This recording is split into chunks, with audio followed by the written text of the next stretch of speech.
Hi, everybody. For our Woke Wednesday this week, we are talking about the impact of delayed communication.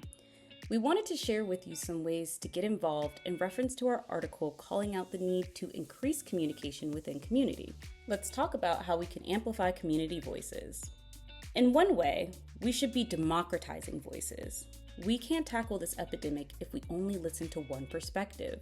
It's time to push back against algorithms and AI that often reflect a narrow viewpoint. Every voice matters. Another way is to experience media to its fullest. Dive into books, articles, podcasts, music, art, and more that expand your perspective. Knowledge is power. As a society, we need to listen and learn, not just to respond. Hear the stories and experiences of others. And finally, converse. Value every perspective in the room and create safe spaces where family and friends feel comfortable sharing their thoughts and feelings. We should also consider understanding the context and ask the right questions when reading, viewing, and experiencing any media. This concept is called media literacy, defined by the National Association of Media Literacy Education as the ability to access, analyze, evaluate, create, and act using all forms of communication.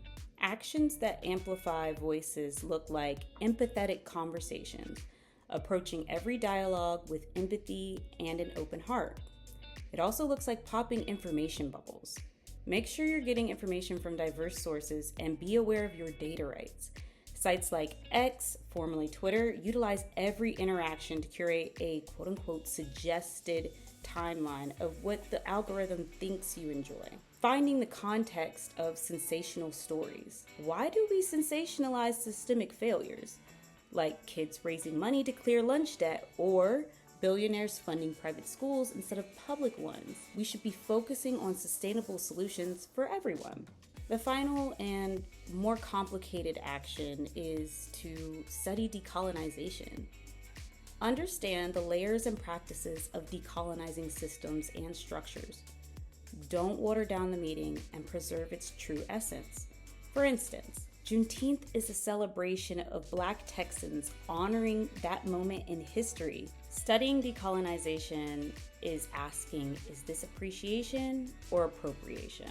Together, by expanding our perspectives, we can make a real impact.